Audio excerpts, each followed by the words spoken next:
श्री शिवाय नमस्तु भैमम। दोस्तों, आप सभी लोग जानते हैं कि 26 सितंबर 2025 यानी शुक्रवार को पड़ रही है शारदीय नवरात्रि के 5वां दिन। इस बार हिंदी पंचांग के अनुसार पंचमी तिथि 26 सितंबर शुक्रवार को सुबह 9:34 से शुरू हो रही है और जिसकी समाप्ति 27 सितंबर शनिवार को दोपहर 12:03 पर होगी।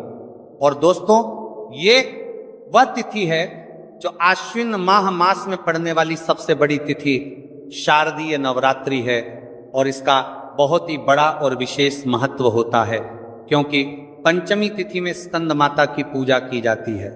और ऐसे में अगर हम बात करें तिथियों की तो क्योंकि इस बार एक तिथि बढ़ी हुई है, मां चंद्रघंटा की पूजा के बाद अगले दिन वैसे तो कुष्मांडा माता की पूजा होनी थी, लेकिन अगले दिन जब कुष्मांडा मां की पूजा होनी थी उस दिन भी तृतीया तिथि विद्यमान थी।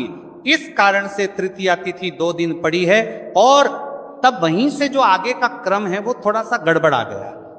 लेकिन कुछ भक्त ऐसे भी होते हैं जो पूरी तरह से तिथियों को ध्यान में रखकर पूजा करते हैं, उपवास रखते हैं। तो कुछ लोग केवल क्रम के अनुसार उपवास रखते हैं। अगर कभी भी मौका लग जाए तो आप लोगों को पीपल के पत्ते पर राम लिखकर बहुत छोटा सा उपाय करना है। इन दोनों का संयोग बहुत ही कम आता है। इस दिन आपको एक पीपल के पत्ते पर राम वाला उपाय तो आपको अवश्य ही करना चाहिए क्योंकि ऐसा दिन पूरे साल में सिर्फ एक ही बार आता है। और दोस्तों, आप सभी लोग जानते हो कि शुक्रवार का अगर सबसे बड़ा कोई उपाय है तो वह पीपल के पत्ते पर राम वाला उपाय।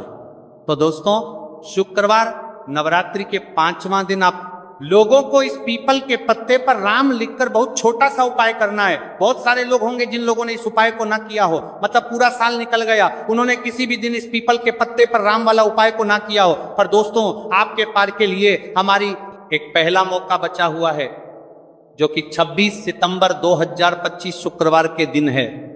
इस दिन आप लोगों को इस वाले उपाय को जरूर कर लेना है। भले ही आपने पूरे भर इस उपाय को ना किया हो, पर अगर आपने इस आश्विन माह के शुक्रवार के दिन अगर इस वाले उपाय को कर लिया तो आपको इस उपाय को करने का वह फल मिलेगा जिसकी आपने कभी कल्पना भी नहीं करी होगी। इसीलिए आप लोग इस वाले उपाय को एक प्रात के बाद जरूर कर लेना है ताकि आप लोगों के हाथ से ये मौका ना जा सके और आपको इस उपाय को करने का फल मिल सके।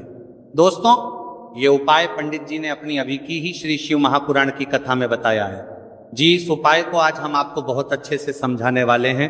इस वीडियो को देखने के बाद इस उपाय को समझने के लिए आपको कोई और वीडियो को देखने की जरूरत नहीं पड़ेगी। तो चलिए दोस्तों, उपाय को शुरू करते हैं। देखिए, इस आश्विन माह के शुक्रवार नवरात्रि के 5वां दिन ये इतना खास होता है, इतना महत्वपूर्ण होता है।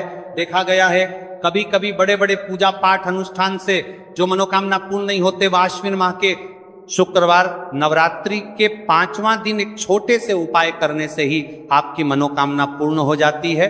और बहुत सारे लोगों ने इस उपाय को किया भी है और उनको इस उपाय को करने का फल भी जरूर मिला है।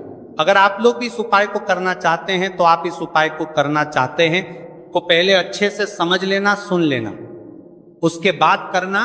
आपको इस उपाय का फल जरूर मिलेगा और इस उपाय को कर लेने से आपके घर में चाहे किसी भी प्रकार की दुख और समस्या क्यों ना चल रही हो, आपको उसका कारण भी नहीं पता है कि भाई ये समस्या किस कारण से चल रही है।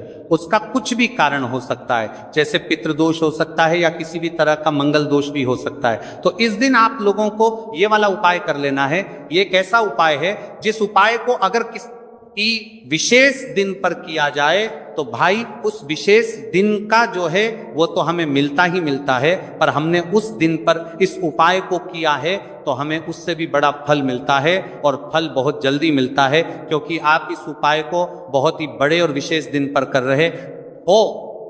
तो चलिए अब उपाय के बारे में बात करते हैं, लेकिन उससे पहले आप लोगों को यह जानना आवश्यक है कि आखिर ये उपाय किस समय करना है, किसको करना है और कैसे करना है।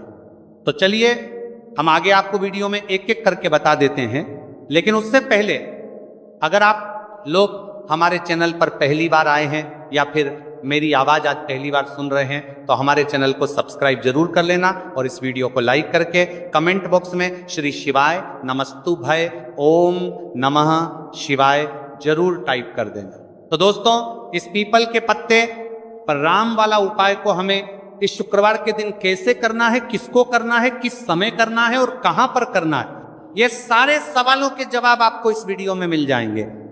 और जो ये वीडियो देखेगा भाई, उसको पीपल के पत्ते पर राम वाला उपाय जरूर करना चाहिए, क्योंकि इस दिन पीपल के पत्ते का भी बहुत ही बड़ा और विशेष महत्व होता है। पीपल के पत्ते पर राम वाला उपाय की तो ये सोने पर सुहागा वाली बात हो जाती है, और ये एक बहुत ही बड़ा उपाय हो जाता है शुक्रवार का। तो अब दोस्तों, इस पीपल के पत्ते पर राम वाला उपाय को आखिर करना किसको है, सबसे पहले हम लोग वो बात जान लेते हैं। तो देखो, घर की जो बड़ी माताएं बहनें होती हैं, उन माताओं बहनों में से कोई भी एक बड़ी माता बहन इस वाले उपाय को कर सकती है। और दोस्तों, अगर आप चाहें तो अपने घर में से सभी सदस्यों को भी इस उपाय को करवा सकती है। अगर किसी व्यक्ति की खुद की कोई मनोकामना है, खुद की कोई दुख और परेशानी है जो कि वह अपने लिए ही करना चाहता है, इस वाले उपाय को तो वह खुद अपने लिए भी कर सकता है। बाकी अगर कोई घर में से ऐसा है जो कि अपने पूरे घर परिवार की सुख और शांति के लिए ये वाला उपाय करना चाहता, तो भाई वो भी कर सकता है, उसमें भी कोई दिक्कत वाली बात नहीं है। कहने का मतलब यह है कि इस उपाय को हर एक सदस्य भी कर सकता है, और पूरे घर परिवार के सदस्य के लिए घर की बड़ी माताओं बहनों में से कोई एक माता बहन भी कर सकता है। माताएं बहनें अगर घर में उपस्थित ना हो या वह ये वाला उपाय ना कर पा रही हो, तो फिर घर का कोई बड़ा सदस्य भी इस पीपल के पत्ते पर राम वाला उपाय को कर सकता है, चाहे फिर वह पुरुष ही क्यों ना हो, उसमें कोई भी दिक्कत वाली बात नहीं है। उसके बाद सदस्य भी पत्ते पर राम वाला उपाय को कर सकता है। बाद में दोस्तों, जो अगला प्रश्न निकल कर आता है वह ये आता है इस उपाय को लेकर कि आखिर इस उपाय को हमें किस समय करना है, सुबह के समय करना है कि शाम के समय करना है। तो देखो, इस वाले उपाय को आप लोग सुबह के समय भी कर सकते हो और शाम के समय प्रदोष काल में भी कर सकते हो। अब अगर आप पूछो कि भाई साहब सबसे उत्तम समय कौन रहेगा इस पीपल के पत्ते पर राम वाला उपाय को करने का, तो हम आपसे बस यही कहेंगे कि इस उपाय को आप सुबह के समय करेंगे तो ज्यादा बेहतर होगा। बाकी अगर प्रदोष काल शाम के समय भी करेंगे तो भी अच्छा होगा, उसमें कोई भी दिक्कत वाली बात नहीं है। तो अब दोस्तों, जो अगली सबसे बड़ी और महत्वपूर्ण बात आती है वो ये आती है कि सुबह अगर हम उपाय को करेंगे तो हमें कितने बजे से लेकर कितने बजे तक के बीच में करना है, और शाम के समय प्रदोष काल में करेंगे तो हमें कितने बजे से लेकर कितने बजे के बीच में करना है। तो देखो, सुबह जितनी जल्दी हो सके आप उपाय को करने की कोशिश करना। बाकी अगर किसी कारणवश लेट भी हो जाओ, थोड़ी देर भी हो आए, तो 10 या 11 बजे तक भी आप उपाय कर लेना, पर 12 बजे से ज्यादा देरी ना हो, ठीक है, इस बात का ध्यान रखना। उसके बाद में दोस्तों, अगर शाम के समय प्रदोष काल की बात करें, प्रदोष काल का जो समय है होता है वह शाम के 6 बजे से शुरू हो जाता है। मतलब शाम के 6 बजे से लेकर 7 बजे के बीच का जो समय होता है, यह समय प्रदोष काल का समय होता है। तो आप इस उपाय को 7 या 8 बजे के बीच में भी कर सकते हो। मतलब शाम के 6 बजे से रात 8 बजे के बीच में आप कभी भी इस वाले उपाय को कर सकते हो, उसमें कोई भी दिक्कत वाली बात नहीं है। हमें किसी भी दिन आपको पीपल के पत्ते पर राम लिखकर बहुत छोटा सा उपाय करना है। ऐसा समझ लीजिए जितने भी आपके शत्रु हैं, जो भी आपके विरोधी हैं, दुश्मन हैं जो आपको हर तरफ से परेशान कर रहे हैं, अब उन शत्रुओं की अकड़ निकलेगी, शत्रु का किया कराया भी तुरंत हट जाएगा। जब शुक्रवार में आप इस छोटे से उपाय को करेंगे तो देखिए, आज की वीडियो विशेषकर उन लोगों के लिए ही है जो अपने जीवन में शत्रुओं से और दुश्मन से बहुत ज्यादा परेशान हो चुके हैं। देखिए, जगत जननी मां जगदम्बा का हम शुक्रवार में पूजन करते हैं और उनसे जुड़े हुए उपाय करते हैं। साथ ही साथ आपको बता दें कि शुक्रवार में संकट मोचन हनुमान जी का पूजन करने से और उनसे जुड़े हुए कुछ उपाय करने से जीवन के बड़े से बड़े कष्ट भी क्षण भर में दूर हो जाते हैं। तब बहुत कम समय में आपके शत्रु और आपके विरोधी आपके जीवन से दूर हो जाएंगे। आपके दुश्मन लाख कोशिश करने के बाद भी आपका बाल भी बांका नहीं कर पाएंगे, अगर आप शुक्रवार में इस छोटे से उपाय को कर लेते हैं। आप देखिए, आज का जो समय है ये कलयुग का समय है, और कलयुग के एकमात्र देवता जो अपने भक्तों के जीवन से सारे कष्टों को दूर कर देते हैं वह स्वयं है संकट मोचन हनुमान जी। और संकट मोचन हनुमान जी का पूजन अगर आप शुक्रवार में करते हैं और उनसे जुड़ा हुआ ये छोटा सा उपाय अगर आप शुक्रवार में किसी भी दिन कर लेते हैं तो ऐसा समझ लीजिए आपके जो शत्रु हैं, आपके जो विरोधी, आपके जो दुश्मन हैं, ये किसी भी तरह से आपको परेशान करने का प्रयास कर ले, आपका बाल भी नहीं है आई कर पाएंगे। दूसरी चीज, अगर आपके शत्रु ने आपके ऊपर कोई भी तंत्र मंत्र करवा रखा है, कोई भी जादू टोना, कोई भी ब्लैक मैजिक आपके ऊपर करवा दिया है या करवाने का प्रयास कर रहे हैं, ऐसा समझ लीजिए वो किया कराया आप तक पहुंचेगा ही नहीं। और अगर आप तक पहुंच गया है कोई भी ब्लैक मैजिक तुरंत हट जाएगा जब आप इस छोटे से उपाय को शुक्रवार में करेंगे। देखिए उपाय करेंगे, छोटा है लेकिन बहुत महादिव्य चमत्कारी है।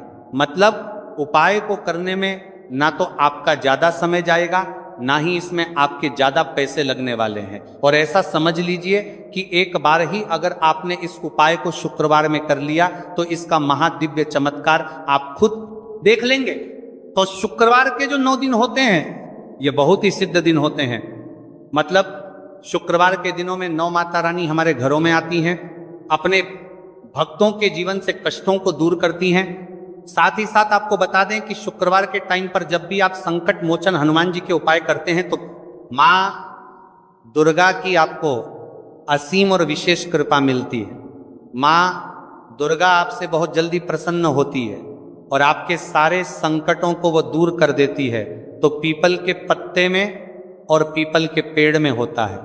देवी देवताओं का वास पीपल के पेड़ में, श्री हरि विष्णु साक्षात माँ लक्ष्मी वास करती हैं। पीपल के देव में हमारे पितरों का वास होता है। पीपल का जो पेड़ होता है इसका पूजन करने से शनिदेव की कृपा, उनका आशीर्वाद मिलता है। और पीपल का पत्ता जो है इसका उपाय शुक्रवार में करने से व्यक्ति के जीवन से बड़े संकट और कष्ट दूर हो जाते हैं, जिसमें कि शत्रु और आपके दुश्मन जो हैं ये पूरी तरह परास्त हो जाएंगे, चारों खाने चित्त हो जाएंगे और कभी भी आपका कुछ नहीं बिगाड़ पाएंगे। अगर ये उपाय आप करते हैं तो देखिए ये उपाय स्त्रियां भी कर सकती हैं, पुरुष भी कर सकते हैं, किसी भी दिन आप करते हैं भी इस उपाय को कर सकते हैं, ठीक है ना। इसमें दिन आपको नहीं देखना है कि किस दिन करें, जिस दिन आप चाहा उस दिन इस उपाय को आप कर सकते हैं। तो शुक्रवार के दिन आपको पीपल का पत्ता तोड़ना नहीं है, उससे एक दिन पहले ही तोड़कर आप पीपल का पत्ता ले आए, या गिरा हुआ जो पत्ता होता है पीपल का वो आप ले लें, ठीक है ना। बस इस चीज का आपको ध्यान रखना है कि सोमवारी के दिन पीपल के पेड़ से कोई भी पत्ता हम नहीं तोड़ते, इस चीज का आपको विशेष ध्यान रखना है। तो आपको लेना है पीपल का एक पत्ता और शुद्ध जल से उसे साफ कर लेंगे पहले, जिससे कि धूल मिट्टी अगर पीपल के पेड़ देने वहां और बटी पीपल के पेड़ तर पत्ते पर हो तो वह हट जाए।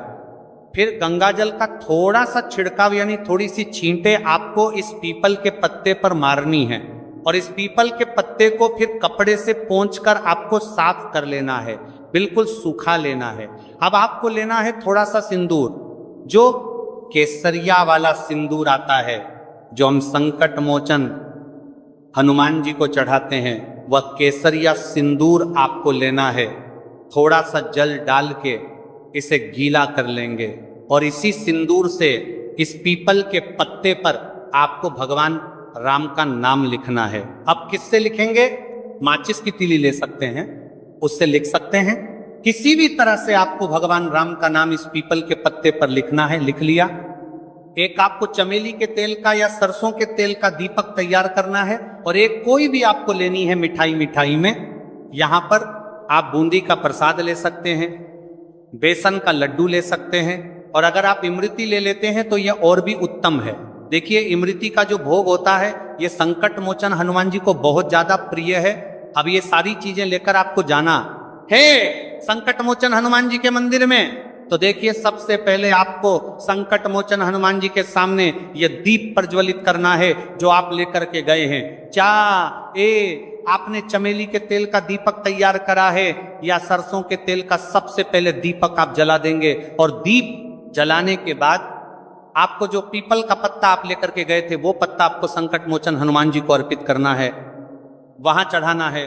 और जो भी भोग में आप लेकर के गए हैं, चाहे आपने बेसन के लड्डू लिए, बूंदी का प्रसाद लिया या फिर इमृति, जो भी कुछ आपने लिया है उसका भोग लगाना है और संकट मोचन हनुमान जी से आपको प्रार्थना करनी है कि हे जगत का कल्याण करने वाले संकट मोचन हनुमान जी, संकटों को हरने वाले मेरे जीवन से शत्रु और दुश्मनों को भी दूर कर दीजिए।